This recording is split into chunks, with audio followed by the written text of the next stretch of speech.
Peuple de la Terre, bonsoir. Bienvenue dans ce nouveau numéro de Star Nation News 115.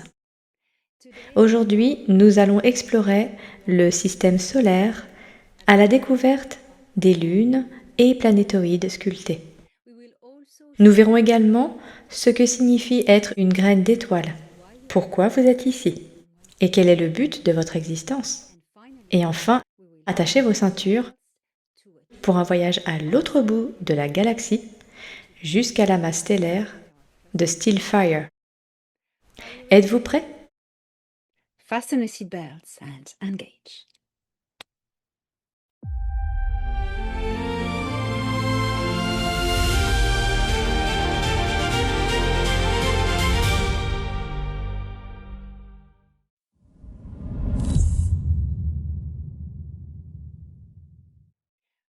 Que s'agit-il d'être une graine d'étoile, ou comme l'appellent les peuples des étoiles, des envoyés?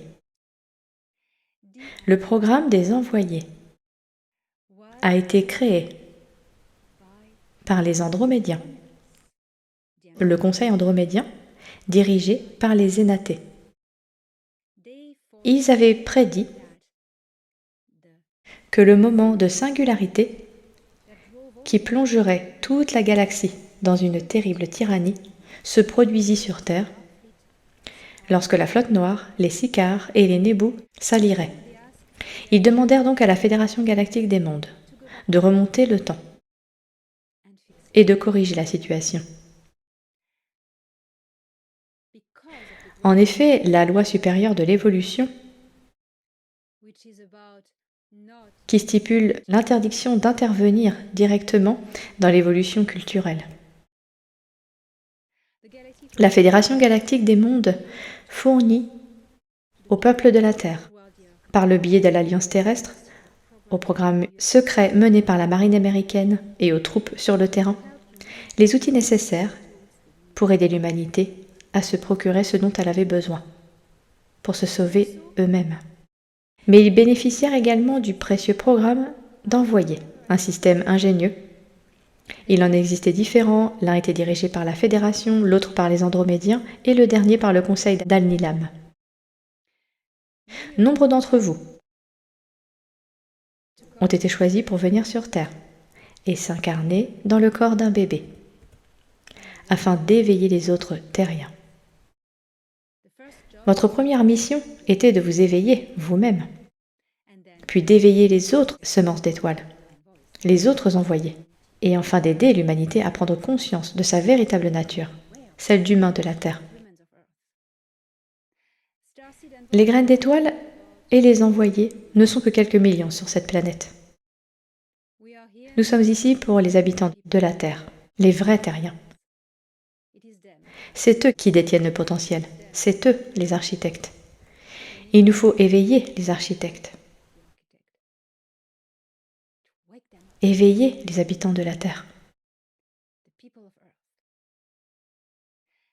Et pour ce faire, tout commence par éliminer les distractions et nous éveiller nous-mêmes, se tourner vers l'intérieur, vers notre intériorité, pour découvrir notre fréquence, nous y connecter, nous accorder à ce son, à notre propre chant. C'est le chant du Créateur. Quand on prend conscience de qui l'on est,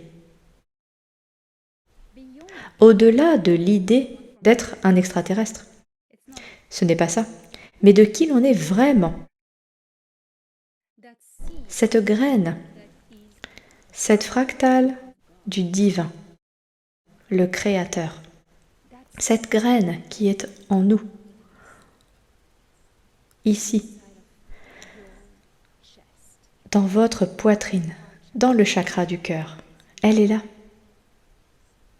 Et c'est à nous de la trouver, cette graine, cette petite étoile, ce diamant, cette lueur fractale du Créateur. C'est notre divinité.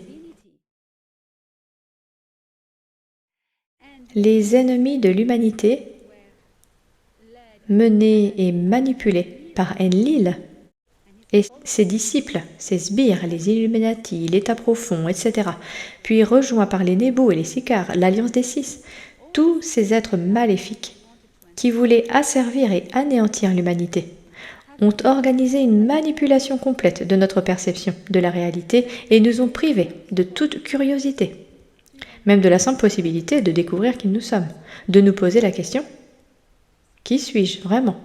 Suis-je quelqu'un ?» La CIA a parfaitement rempli sa mission, nous faire croire que tout ce que nous croyons est faux. Mais maintenant, nous avons ouvert les yeux.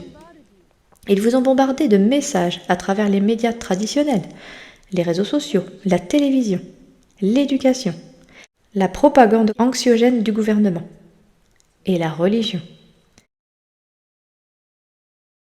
pour faire de vous une entité bienveillante dans la peur qui est dans l'adoration d'entités.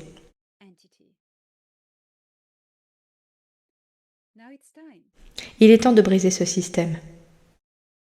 Maintenant, il est temps d'aller au-delà et de nous en détacher, de nous tourner vers notre intérieur.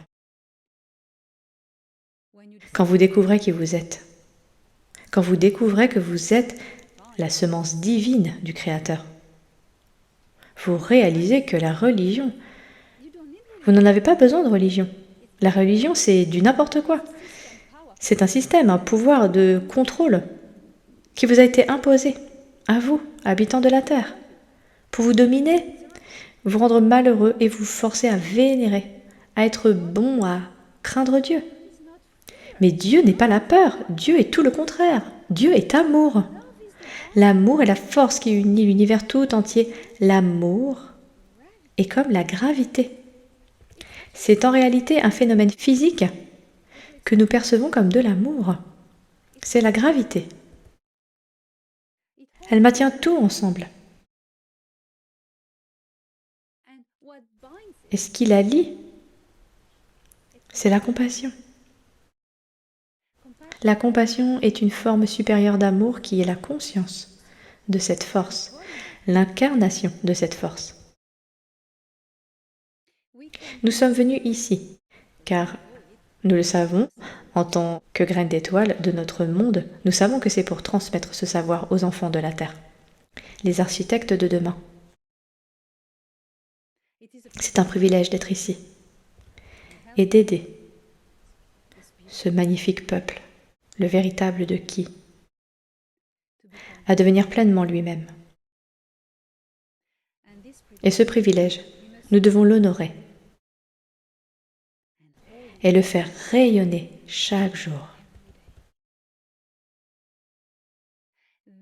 Je connais beaucoup d'entre vous qui souhaitent rentrer chez eux.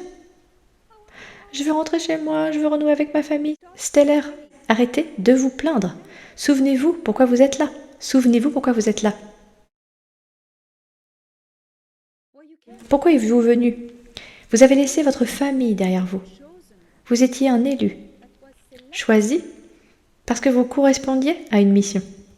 Alors ne décevez pas ceux qui vous ont choisi.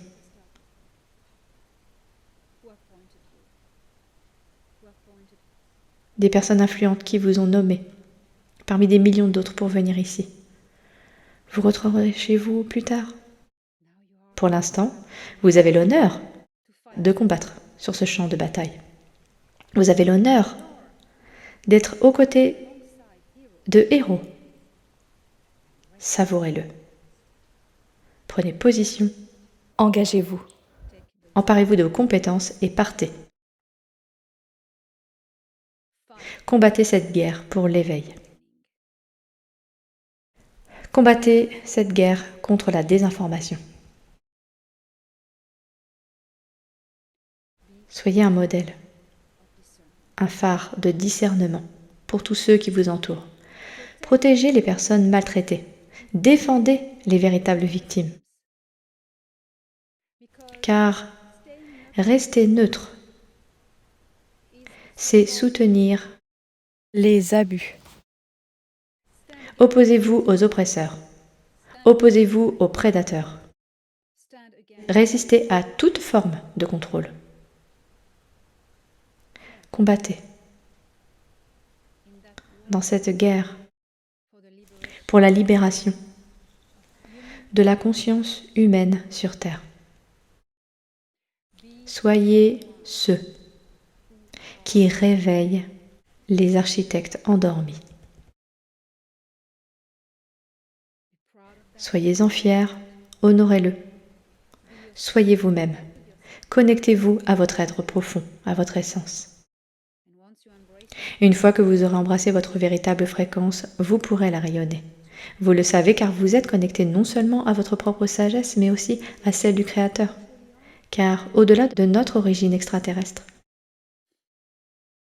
nous sommes véritablement Dieu. Nous sommes une particule de Dieu.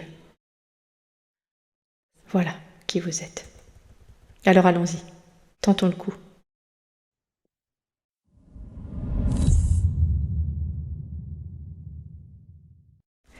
Qu'est-ce qu'une lune sculptée ou un planétoïde sculpté? C'est un vaisseau. De nombreuses civilisations construisent des vaisseaux spatiaux, mais d'autres préfèrent creuser des roches et y installer un système de propulsion, une centrale énergétique, un habitat et un moyen de voyager dans l'espace. C'est la meilleure protection contre les radiations et les particules spatiales. En somme, c'est déjà un vaisseau spatial construit. Il suffit d'y installer un moteur. Et cela peut aussi servir de station d'observation. Prenons l'exemple de la Lune terrestre. Un vaisseau de ce type amené ici, il y a très longtemps par une civilisation très avancée. Un jour, ce planétoïde sculpté fut découvert par les Gris Nebus, qui y amenèrent leurs alliés, les Sicars et la Flotte Noire, membres de l'Alliance des Six. Ils en firent un poste d'observation. Ils y installèrent une technologie cubique, relayant un signal provenant d'une autre technologie cubique supérieure située sur Saturne, laquelle relayait directement vers la ruche d'Orion. Ils pouvaient ainsi enfermer la Terre dans une matrice et assurer un contrôle optimal à leurs troupes, aux Gris et à leurs vaisseaux. Vous savez, ils forment une conscience collective. Ils doivent être connectés à l'intelligence centrale pour fonctionner. Et le cube sur Saturne puis sur la Lune servait de relais central, contrôlé par une intelligence artificielle pour les Gris. Lorsque la Fédération Galactique des Mondes, alliée à l'Alliance Terrestre, a désactivé ce système en 2021, les Gris ont été coupés de toute communication, notamment logistique, avec la ruche. C'est ainsi que nous avons pu les atteindre. Puis Saturne fut détruite, le cube sur Saturne. La Lune aussi, la Lune de l'endroit où la guerre avait commencé pour la libération de notre système stellaire. Mars suivit avec l'Antarctique, la Flotte Noire fut expulsée, et ainsi de suite. La Fédération Galactique des Mondes a chassé les prédateurs de l'espace de ce système stellaire. Elle a également fourni des armes, technologies et moyens logistiques aux armées terriennes pour combattre leurs propres prédateurs. La Fédération rétablit l'équilibre et la justice dans la galaxie. Leur devise est d'instaurer la justice et l'équilibre dans la galaxie. La justice, n'est-ce pas? L'équilibre. Qu'entend-on par équilibre? Nous redonnons le choix. La Fédération rétablit le libre arbitre, l'équilibre et l'égalité des forces. Elle ne modifie pas l'évolution car lorsqu'une évolution suit une courbe, aider les peuples revient à la perturber. Mais si on leur donne les armes et les moyens de surmonter les blocages, on les pousse à suivre leur propre voie et ils y parviennent. Mais il faut leur donner l'impulsion. C'est ce que fait la Fédération. Cela ne contrevient pas à la directive première. Cela aide, tout simplement. Sans la Fédération, nous serions aujourd'hui une race robotique asservie par les Gris. Elle a donné aux Terriens les moyens de combattre leurs oppresseurs, leurs propres prédateurs. Par le combat sur le terrain, grâce aux Starseeds, graines d'étoiles, Revenons donc à cette planétoïde sculptée, la Lune. Comment peut-elle fonctionner? Il en existe beaucoup dans le système stellaire. Pour Phobos et Deimos, les lunes de Mars sont toutes deux des planétoïdes sculptés, des roches originelles, des satellites sculptés, l'un par les grilles de Zeta Reticuli et les petits gris, les autres par les grands gris de Maitra de la galaxie d'Andromède. Elles servaient de relais pour les hybrides et les personnes enlevées, renvoyées vers d'autres destinations pour alimenter le trafic humain. Tout a été détruit, bien sûr. Avant de détruire Mars, ils ont retiré ces deux satellites. Enfin, ils les ont nettoyés des Zeta et des Maitra. Vous savez, il y a tellement d'autres planétoïdes sculptés dans ce système stellaire. La lune mi-masse de Saturne, par exemple, en est une parmi d'autres, parmi tant d'autres. Comment fonctionne-t-il? Comment se déplace-t-il dans l'espace? Eh bien, ce sont tout simplement des vaisseaux spatiaux. On y intègre un champ de torsion, une source d'énergie centrale qui exploite les tors et les poloïdes, crée un champ électromagnétique qui rend le véhicule superflu. Puis, on envoie des impulsions électriques via des propulseurs pour le faire avancer. Mais lorsqu'il s'approche d'une planète, le puissant champ de torsion de cet immense vaisseau influence la gravité, les marées et tout le reste. Vous ne souhaitez donc pas cela à tout prix. Vous préférez un champ de torsion doux et régulier, qui ne perturbe pas trop la gravité d'une planète voisine. Et ce champ gravitationnel doux est généré non pas par un champ de torsion électromagnétique, mais par la conscience. Par le champ de torsion d'une conscience, une conscience plasmique. Ces êtres qui vivent dans l'espace, hors du temps linéaire, acceptent parfois de faire l'expérience de l'évolution en tant que conscience d'un vaisseau spatial ou d'un planétoïde sculpté, tel que la Lune de la Terre. Ces consciences plasmiques vivent hors du temps linéaire dans l'espace.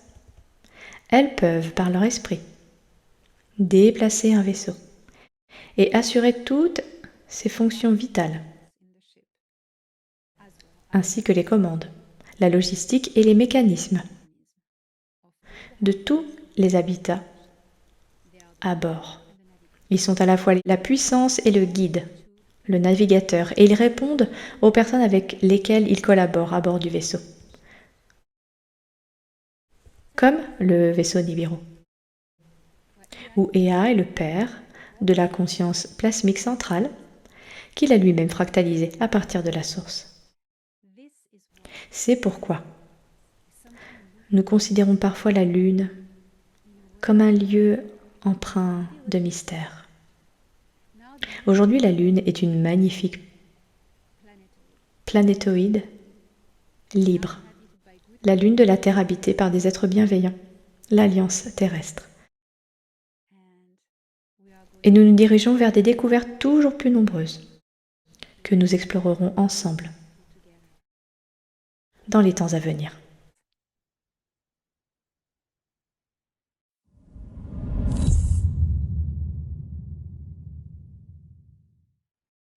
Voyageons maintenant vers l'autre bout de la galaxie,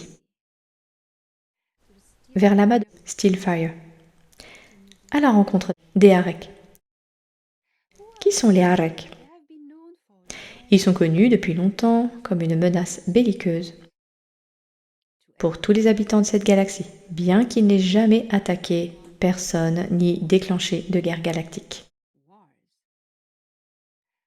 Mais leur comportement et leur nature, ainsi que leur puissance militaire, ont toujours semé la peur. Chacun se demandait si un jour, si les Sicars et les Nebu venaient à tomber, que feraient les Arek?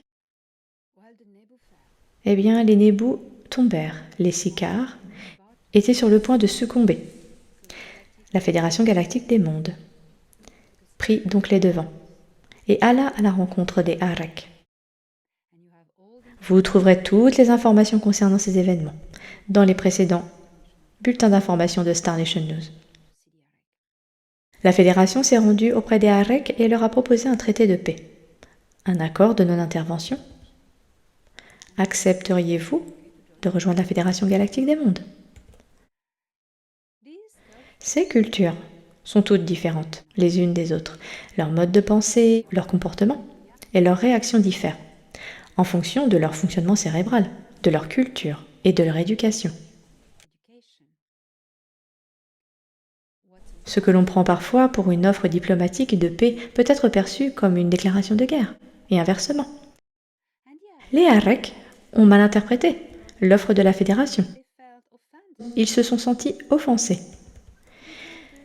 Ils demandèrent aux diplomates « Eh bien, nous considérez-vous comme belliqueux? Nous insultez-vous?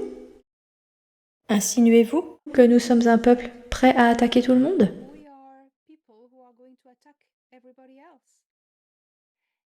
Or, durant tous ces millénaires, dans ce temps linéaire, les Arek avaient évolué, comme toute civilisation, vers une civilisation pacifique.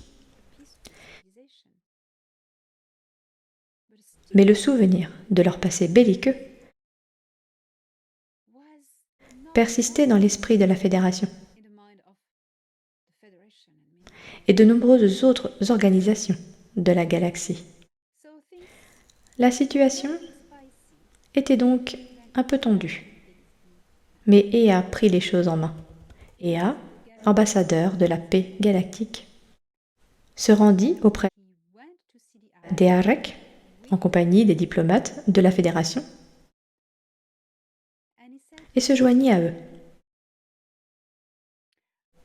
Il déclara aux Arek: « Au nom des Anahim, je vous rappelle que nous avons un traité de non-intervention avec vous sur toutes les planètes de l'Empire. Nous souhaitons étendre ce traité à toutes les planètes de la Fédération Galactique des Mondes, toujours par principe de non-intervention. » Les Arek ont finalement accepté la proposition d'Ea. Ils ont dit « Très bien, nous pouvons faire comme ça. Nous promettons de ne pas intervenir, ni de nous ingérer dans les affaires d'un monde protégé par la Fédération Galactique des Mondes. » Et c'était fait. Récemment, les choses ont évolué. L'Empire Anar a rejoint l'Alliance Galactique de Nataru, qui est devenue l'Alliance Unie de Nataru. C'est ce qui s'est passé après que les Negumagnomopo ont rejoint la Fédération Galactique des Mondes. La guerre des Sicars a alors pu commencer. Nous pouvions anéantir l'Empire. Pendant que la guerre faisait rage pour anéantir l'Empire Sicar, les Anahim entrèrent en guerre. En effet, l'Empire Anar était auparavant lié à l'Empire Sicar par des traités.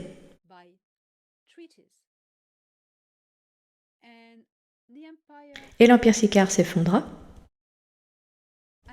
Anu était libre, les Anahim étaient libres, et le prince exilé pouvait revenir.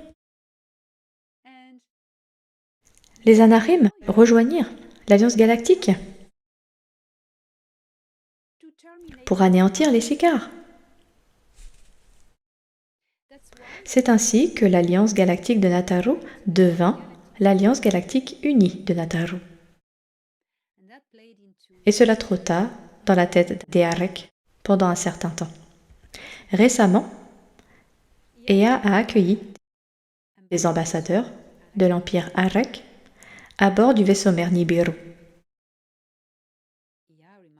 Je vous rappelle qu'Ea est l'ambassadeur de la paix de la galaxie pour le compte de l'Empire Anar, conformément au traité qui lie les Anahim aux Arek depuis des éons. Des pourparlers diplomatiques ont eu lieu, à l'issue desquels les Arek ont décidé d'adhérer non pas à la Fédération Galactique des Mondes, mais c'est trop pour eux. Ils veulent conserver leur autonomie tout en étant membre de l'Alliance galactique unie de Nataru. United Galactic Alliance of Nataru. So now, Ainsi, as an independent entity, l'Empire Arek, en tant qu'entité indépendante, est désormais membre de l'Alliance galactique unie de Nataru. Alliance of Nataru. Cela vient de se produire. This galaxy Cette galaxie se renforce, stronger, more s'unit et s'épanouit, blossom, soaring into an era s'élevant vers une ère de paix abundance et d'abondance and balance. et d'équilibre.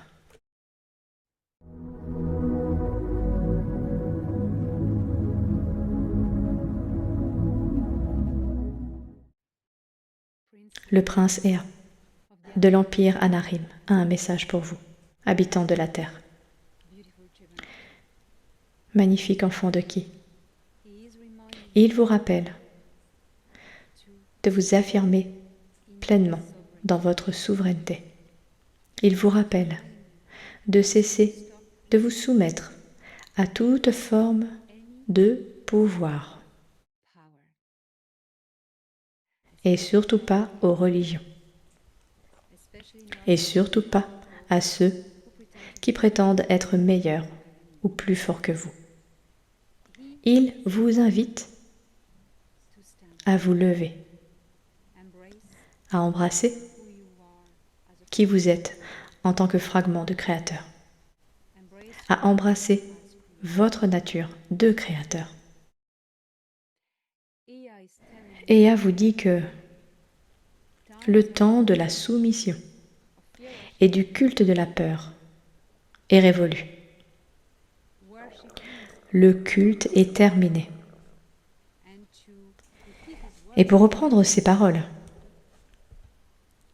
Worship n'adorez rien d'autre only d'autre living. que votre propre divinité. Honor it. Honorez-la. Honor who you are. Honorez qui vous êtes. There is Il n'y a rien au-dessus de vous et rien en dessous de vous. Ea a toujours encouragé les habitants de la Terre à prendre conscience de leur identité. stop, Cessez de vous agenouiller. stop Cessez standing de vous soumettre, low, la tête baissée, head down, in front of any type of à toute forme de hiérarchie factice.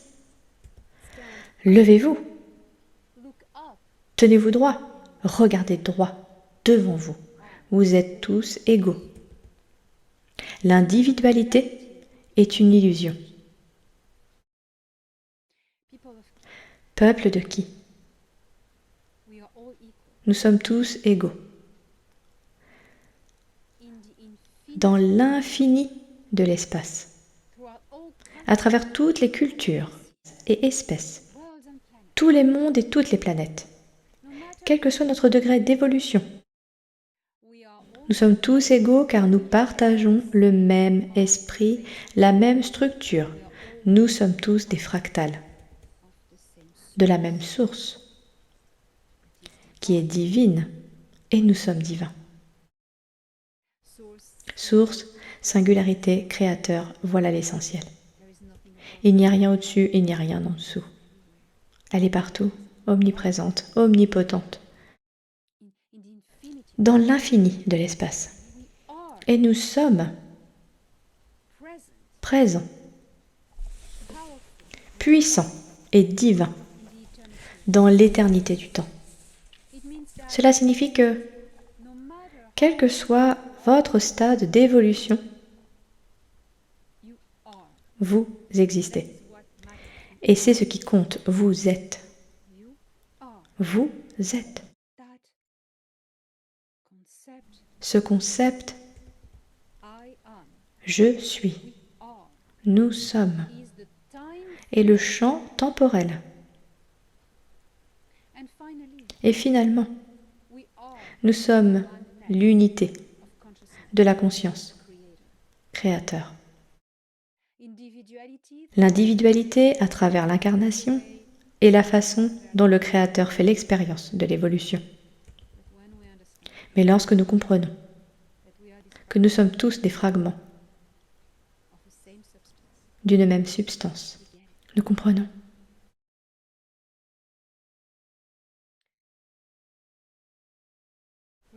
Les religions sur Terre ont cherché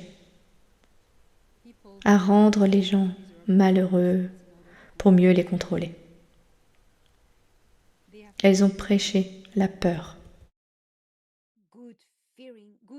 Des gens qui craignent Dieu. Non, non, non, non. Dieu n'est pas la peur. Dieu est amour. Le Créateur est amour. L'amour est ce qui unit toutes choses ensemble.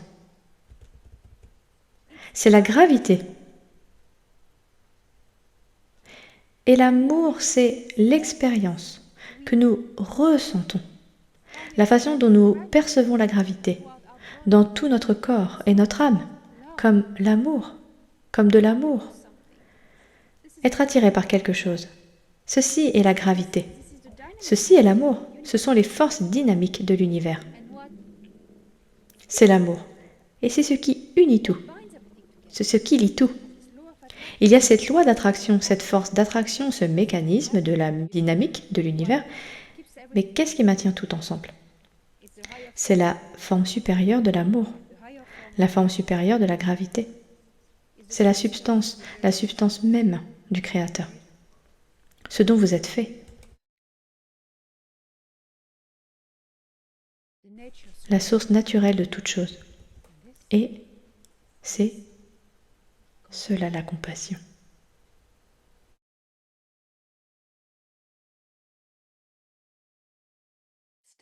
Tenez-vous droit dans votre dignité. Tenez-vous droit dans votre divinité. Et à parler.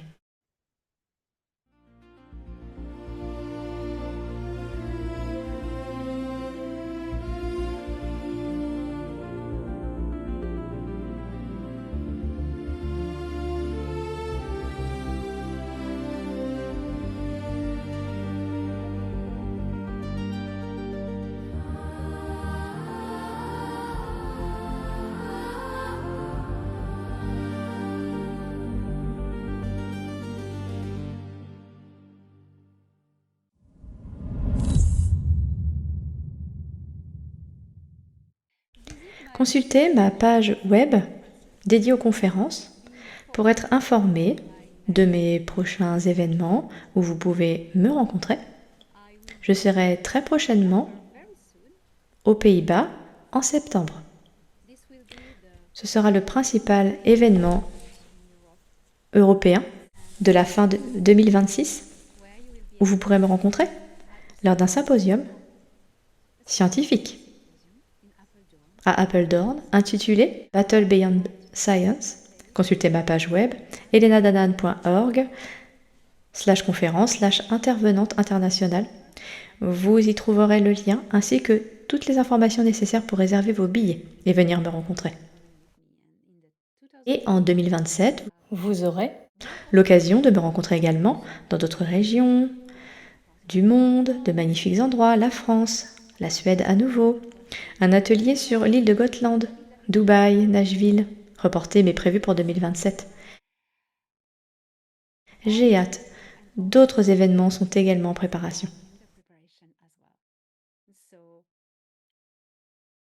Consultez cette page pour tout savoir. À découvrir.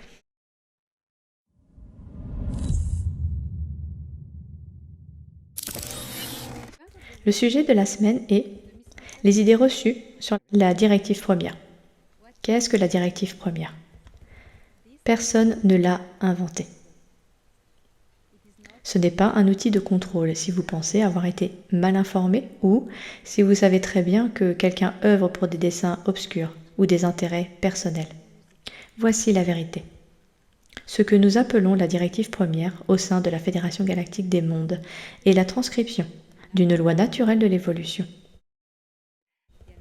Les Anarim l'appellent Dayakura et d'autres cultures lui donnent d'autres noms.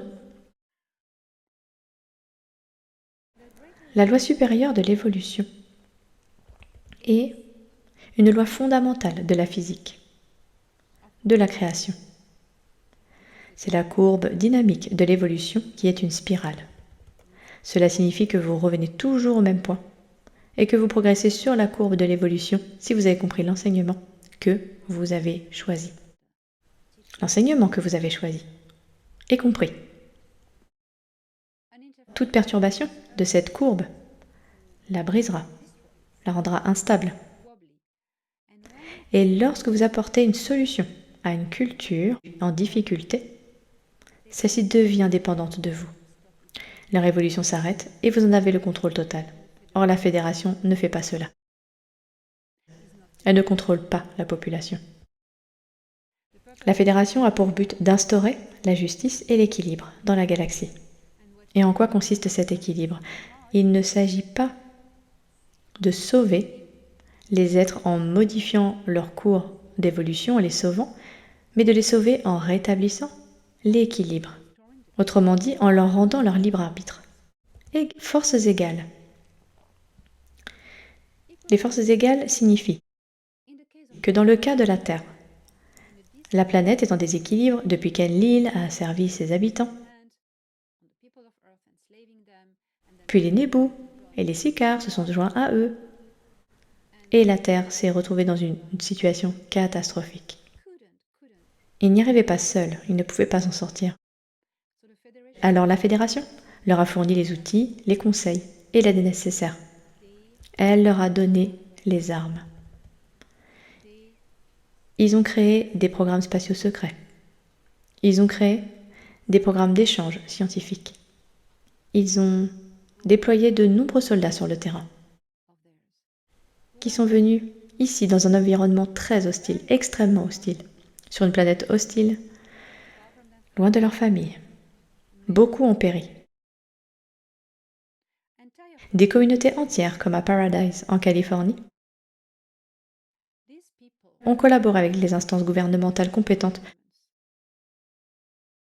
pour se débarrasser des véritables prédateurs. Et cela a fonctionné.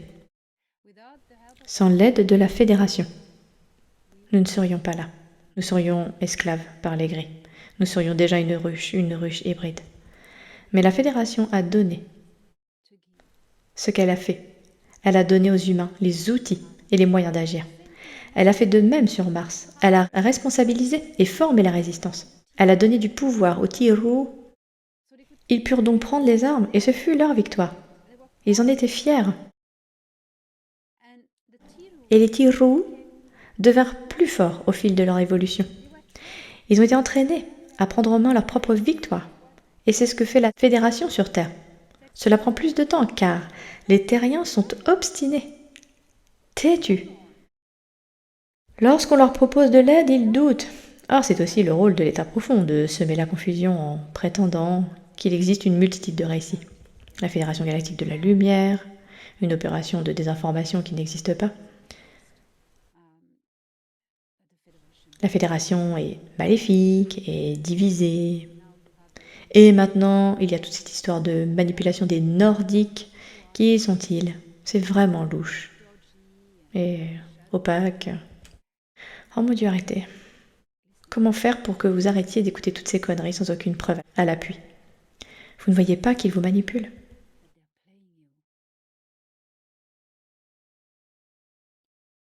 Arrêtez. Arrêtez d'écouter ces gens. Regardez les faits. Bientôt, nous aurons le premier contact. Et ce sera extraordinaire. Un contact civil. Et l'État profond ne veut pas cela. Alors il diabolise la Fédération, diabolise la directive première, prétendant que la Fédération est maléfique parce qu'elle ne sauve pas la Terre. Mon Dieu, ils vous ont sauvé 1000 fois. Des milliers de fois.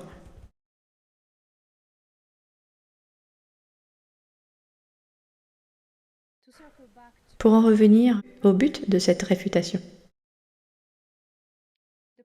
La directive première n'a été inventée ni créée par aucune organisation. Voici la transcription en mots de la dynamique de l'évolution du Créateur.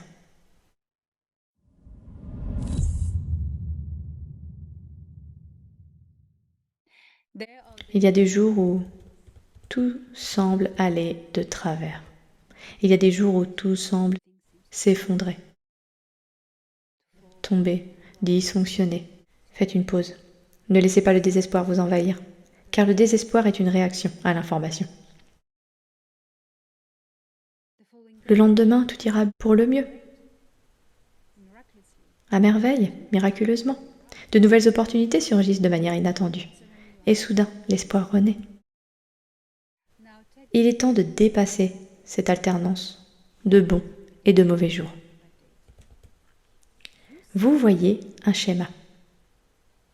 Évolution, vous évoluez, vous évoluez, vous évoluez. Et ça s'améliore, ça s'améliore, ça s'améliore, ça s'améliore. Oh, parfois on a l'impression que ça empire. Ça peut se passer comme ça, pas une mauvaise journée, mais un mauvais mois ou une mauvaise année. Mais ça finit toujours par s'améliorer. Et quand on atteint vraiment le sommet, on voit que la vie s'améliore. Elle évolue. Alors n'abandonnez jamais. Car la dynamique générale est une spirale ascendante. Vous allez revenir, vous ne comprenez pas, vous allez rester bloqué. Vous y revenez, vous comprenez et hop, vous avancez. Voilà comment ça marche. L'espoir est le moteur. Toujours aller de l'avant. Sachez toujours que vous y arriverez. En regardant en arrière, vous en aurez la preuve. Vous verrez votre jeune vous désespéré.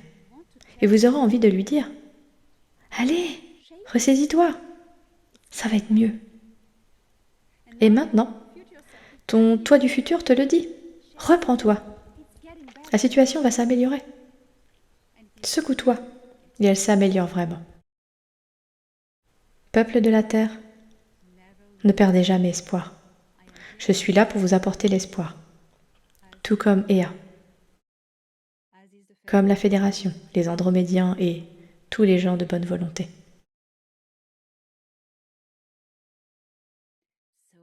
Alors, trouvez l'espoir dans votre cœur.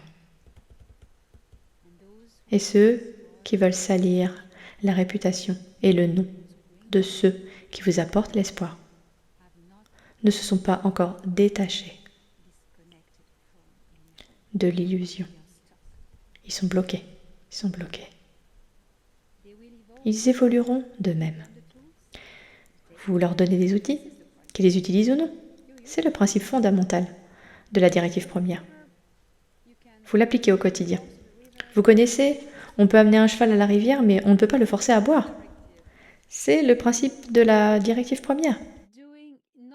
Ne pas faire les devoirs de son enfant sous prétexte qu'il n'apprendra jamais à résoudre des problèmes, c'est la directive première.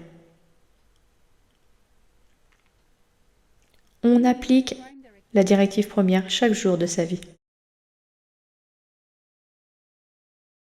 Vous indiquez le chemin à quelqu'un qui vous le demande. Et vous ne l'y conduisez pas.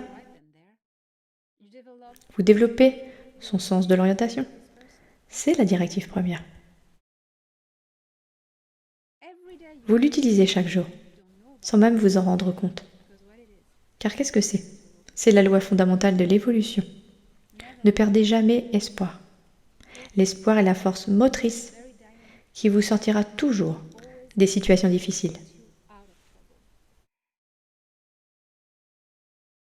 Grâce à l'amour et à la compassion.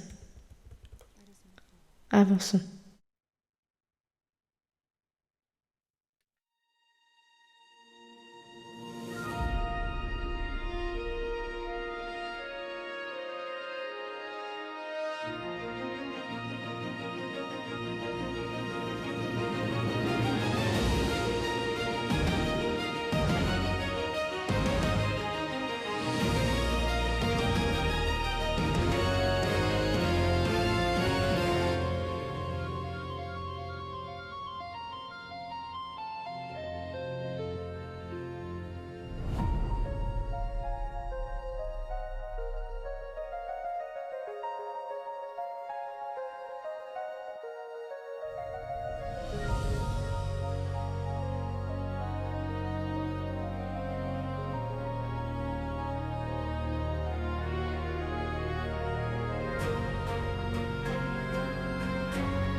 analyzing data.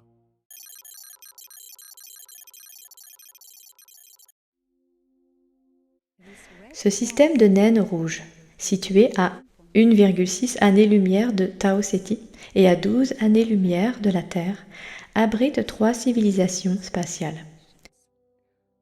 Orpa, l'étoile de ce système, est considérée comme une étoile éruptive car sa luminosité augmente de façon aléatoire et brève en raison d'éruptions et de phénomènes chromosphériques à sa surface intensifiés par sa rotation. De ce fait, Mureya, la planète habitée la plus proche, est soumise à des éruptions solaires constantes et imprévisibles, provoquant d'importantes perturbations magnétiques et atmosphériques. Le champ magnétique de la planète fluctue considérablement, mettant en danger la vie locale. La civilisation majeure de Mureya trouva rapidement une solution. Grâce à la technologie, elle configura la magnétosphère de sa planète pour la stabiliser, créant ainsi un bouclier de fréquences. Ces impératifs de survie l'obligèrent à accélérer leur évolution très rapidement, car elle devait trouver des solutions rapides et développer ses connaissances scientifiques au plus vite dans une course contre la montre. Ces événements se sont produits il y a très longtemps, la Fédération galactique des mondes n'étant alors qu'une ébauche dans l'esprit de certaines cultures pléiadiennes. Aucune aide ne pouvait donc encore provenir de là. Les Sahawiks sont des humains grands et beaux, à la peau bronzée, originaires de Mureya. Ils forment aujourd'hui une civilisation pacifique, mais leur histoire est marquée par de terribles guerres territoriales qui ont failli anéantir des planètes à plusieurs reprises. Finalement, ils ont évolué vers une culture planétaire fédérée.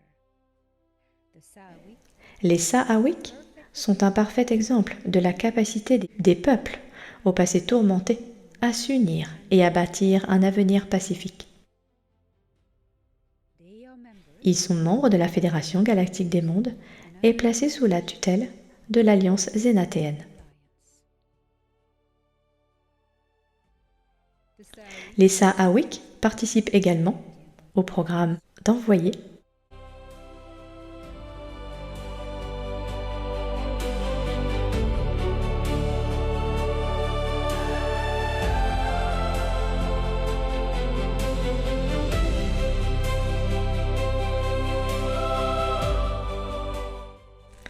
des tempêtes qui ont failli nous anéantir. Nous avons appris le rythme de la paix.